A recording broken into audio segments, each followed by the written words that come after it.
नमस्कार, मी मयुरी आणि आपण पाहत आहात 7 स्टार न्यूज। विद्यार्थ्यांनी शालेय जीवनातच आपल्या उज्ज्वल भवितव्यासाठी आयुष्याचे नेमके ध्येय निश्चित करून सकारात्मक दृष्टिकोनासह जिज्ञासा, वेळेचे नियोजन, प्रेरणा या गुणांसह कष्ट करण्यामध्ये सातत्य ठेवून अशक्य गोष्टीवर मात करण्यासाठी प्रयत्न करून सातत्यासह मेहनत केली तर यश नक्कीच मिळते, असे प्रतिपादन खानापूरचे तहसीलदार योगेश्वर टोपे यांनी केले। विटा येथील लोकनेते हनुमंतराव पाटील चॅरिटेबल ट्रस्ट संचलित आदर्श माध्यमिक विद्यामंदिर विटा या विद्यालयाच्या वार्षिक पारितोषिक वितरण व स्नेह संमेलन सोहळ्याचे प्रमुख पाहुणे म्हणून ते बोलत होते। यावेळी कार्यक्रमाच्या अध्यक्षस्थानी संस्थेचे अध्यक्ष माजी नगराध्यक्ष ॲडव्होकेट वैभवदादा पाटील हे होते। या कार्यक्रमासाठी ट्रस्टचे उपाध्यक्ष प्राध्यापक दिलीप देवकाते, ट्रस्टचे सचिव सूर्यकांत निकम, विश्वस्त बापूसाहेब उजगरे, ट्रस्टचे कार्यकारी संचालक पीटी पाटील, माजी नगरसेवक एकनाथराव गडदरे, ॲडव्होकेट विजय जाधव, माजी नगरसेविका वंदना शिंदे, प्रतिभा सूर्यवंशी, बाबू पवार, सर्व पालक, शिक्षक व विद्यार्थी वर्ग उपस्थित होता। या कार्यक्रमाची सुरुवात सरस्वती देवी व कैलासवासी हनुमंतराव पाटील यांच्या प्रतिमा पूजनाने झाली।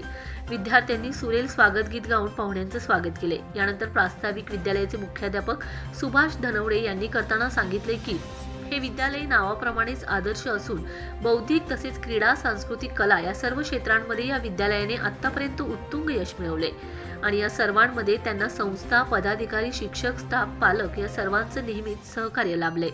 यानंतर 10वी परीक्षेमध्ये प्रथम 3 क्रमांक आलेल्या विद्यार्थ्यांचा सत्कार करण्यात आलाय।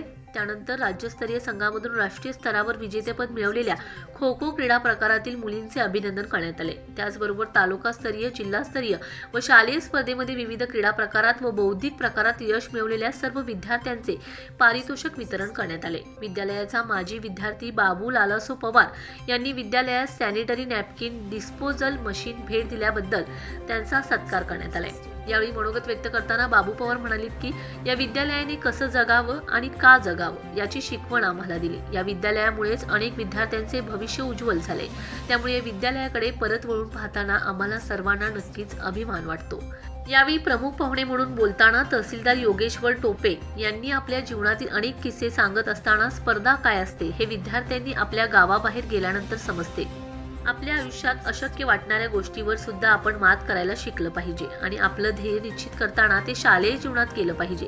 त्यासाठी आपले पालक, आप्तेष्ट, गुरु आणि मार्गदर्शक या सर्वांचा सल्ला घेऊन आपल्या कुटुंबाची सकारात्मकता घेऊन योग्य निर्णय शालेय जीवनातच घेतला पाहिजे। विद्यार्थ्यांनी कधीही संतुष्ट असता कामा नये। नेहमी नवीन काहीतरी मिळवण्याची जिज्ञासा आपल्याजवळ ठेवली पाहिजे। आपले उज्ज्वल भविष्य बनवण्यासाठी सकारात्मक दृष्टिकोन, जिज्ञासा, वेळेचे नियोजन, प्रेरणा, कष्ट करण्याचे सातत्य या सर्व गोष्टी असतील तरच यश मिळते, असे सांगताना आदर्श विद्यालयातील विद्यार्थ्यांची शिस्त आणि त्यांचं यश, त्यांच्यामधील सकारात्मकता याचंही कौतुक केले।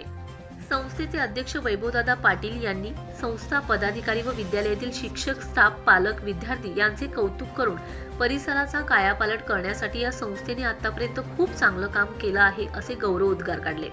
अध्यक्षीय भाषणामध्ये संस्थेचे अध्यक्ष माजी नगराध्यक्ष वैभवदादा पाटील यांनी विद्यार्थी व विद्यालयाचे कौतुक करताना विद्यार्थ्यांनी आपलं आयुष्य उज्ज्वल बनवण्यासाठी कर्तृत्व संपन्न बनावं। त्याचबरोबर सर्वांगीण विकास करण्यासाठी शाळा धडपडत आहे। त्यासाठी तुम्ही आपलं आयुष्य बहुमोल मानून चारित्र्य संपन्न व्यक्तिमत्व घडवावं, असे विद्यार्थ्यांना आवाहन केले आणि संस्था नेहमी विद्यार्थ्यांच्या उज्ज्वल भविष्यासाठी कार्यतत्पर असेल, अशी ग्वाही दिली। या कार्यक्रमाचे आभार पंकज दिपके यांनी मानले तर सूत्रसंचालन सुखदेव घाडगे यांनी केले। Bureau report 7 star news.